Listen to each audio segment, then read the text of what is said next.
So I'm on call right now, and that right there is the on-call laptop. Right now in Piccadilly Circus. Excuse my dead face, but mid on call. Not happy. Don't like this at all. Hello everyone, and welcome to today's video. Today I'm going to talk you through my first on-call at the hospital that I'm at currently. So I have done on-call before. My previous one was in mental health, which I can link down below in one of my videos. But yeah, this was the first one that I had at this hospital. At the current hospital that I'm at, they split the on-call for Monday to Thursday and then Friday to Sunday. So the one that I had for the first time round was Friday to Sunday. And I just thought it might be useful and you might be interested to know what kind of queries that I got. What I figured out mostly was that most of on-call is about just finding who you can ask the questions to, where you can find the answers to, and also just where things were last dispensed or last sent to, or like where things are kept. So obviously like the EDC, the emergency drug cupboard, and then you have your dispensing system to find out where a drug was last dispensed, but we'll go into that later. Anyway, I had the help of a really good friend who actually had done residency at previous hospitals. And so I basically called him all the time and was like, please help me. And he was really helpful. And I also had a lot of support from everyone working in the trust.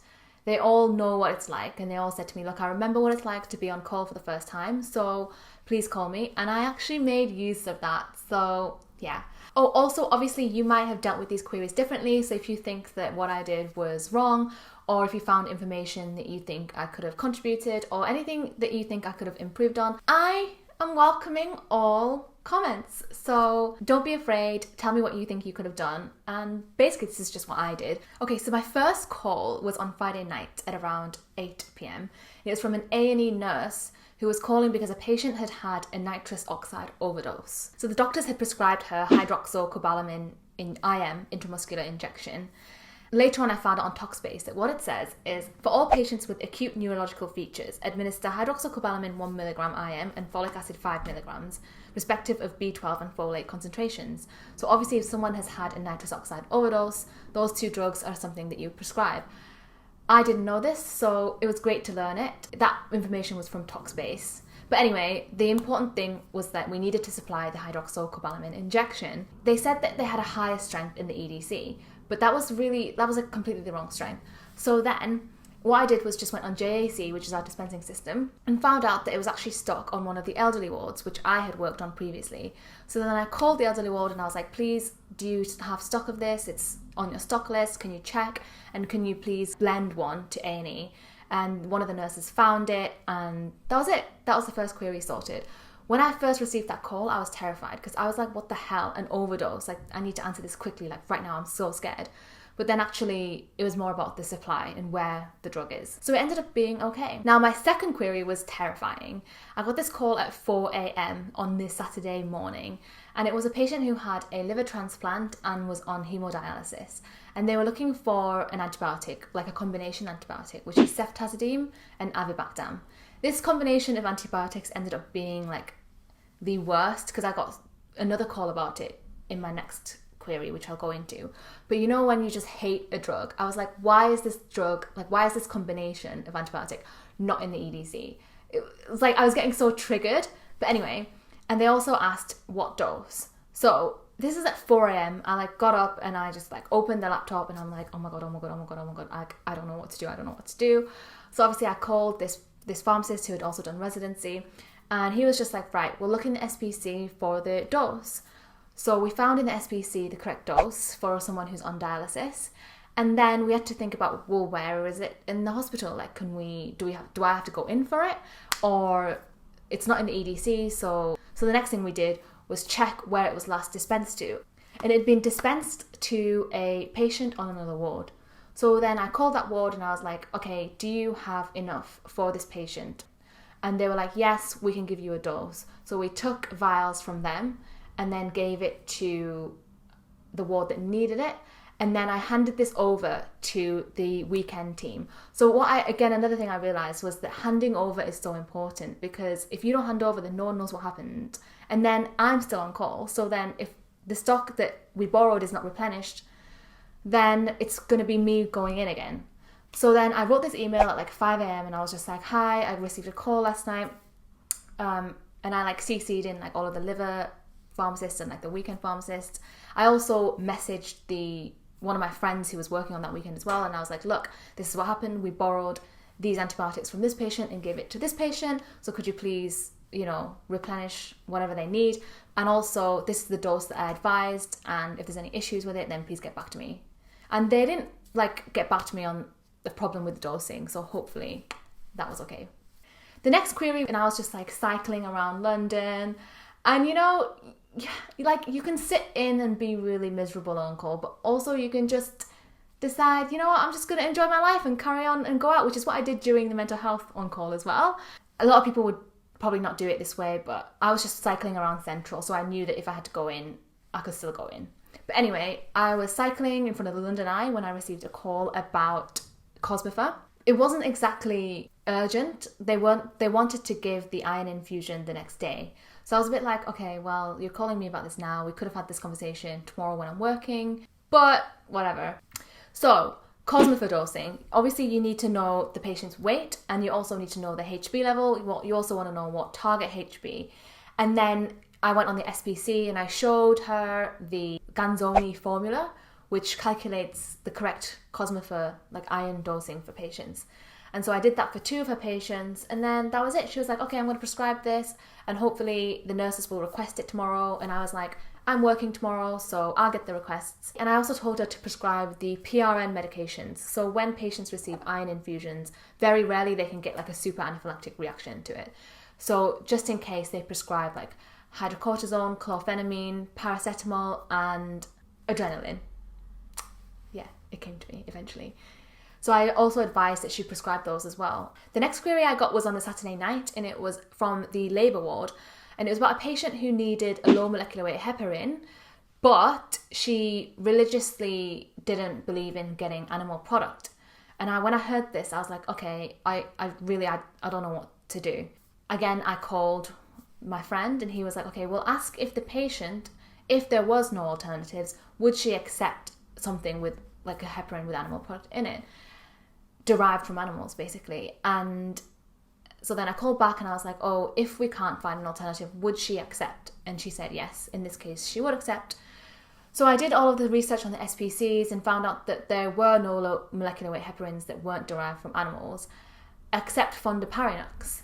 So then I called the labour ward and children's and paediatric pharmacist, and I work with him as well, so he's a senior pharmacist. I was like, hi. And he was like, we don't have any, because all the low molecular weight heparins that are made in the UK are derived from animals, and then fondaparinux is not licensed in pregnancy, so you can't offer that. So basically, she had to take enoxaparin, which we couldn't do anything about that. The next call I received was at 9 p.m. on the Saturday night, and it was about a patient who required haloperidol oral, 500 micrograms, for post-ITU delirium and hallucinations. And this again, that was relatively simple. I just went on JAC, the dispensing system, and I searched that actually a patient on another ward had dispensed a whole box that day. So I called that ward and said, hi, can you please lend it? And they said yes. So that was pretty simple. The next call was at 10 p.m. And by this point, I'm like, oh my gosh, I'm getting triggered by just like the bleep going off. Like, it's so traumatizing. I know people in residency will be like, this is nothing. But for me, not used to being on call, I was getting really stressed. But anyway, one of the nurses called from AAU, and she was like, oh, we have a patient who's on trihexyphenidyl for Parkinson's disease. He's on 4 milligram twice a day, but we don't have it. And Parkinson's disease, they're like time-specific medications, like you need to have those. So I searched on the EDC, like if it was stocked in the emergency drug cupboard, and 5 milligrams was stocked in the emergency drug cupboard, but his dose was 4 milligram twice a day. So obviously 5 milligram is a higher dose than what the patient required. So then I called the neuropharmacist, and I was like, hi, sorry it's late, it's like 10 p.m, but I just wanted to know, could we possibly give this trihexyphenidyl like higher dose for just tonight and tomorrow morning? And then I'm working tomorrow, so then I can dispense like the correct dose. Is that okay?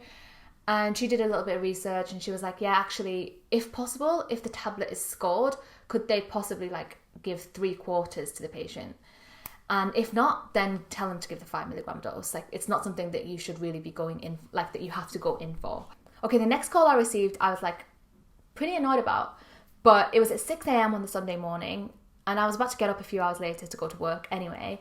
But it was for a patient who had suffered from a PE and needed Heparin. And the doctor was like, oh, what dose is it? So I was like, okay, there are guidelines for this on Freenet, which if you search Heparin, you would get straight away, and it's all nicely written out in like a table form. But seeing as though you're calling me at 6 a.m. on a Sunday, then, you know, check renal function, check platelets, and then go with the dose on the guideline. I mean, depending on the renal function and the platelets, really. And that was it. I was like, well, it would be nice if you could actually search on the BNF or the SPC or the trust guidelines before you call at 6 a.m. on a Sunday. But there we go. I was actually like really tired at this point. Like, I probably sounded quite horrible, but you know when you're just like, seriously, this is not like a 6 a.m. calling thing. Like, you could ask people around you. Like, I'm sure you've got friends working at this time that you could ask and everyone would know the answer to that. Anyway, yeah.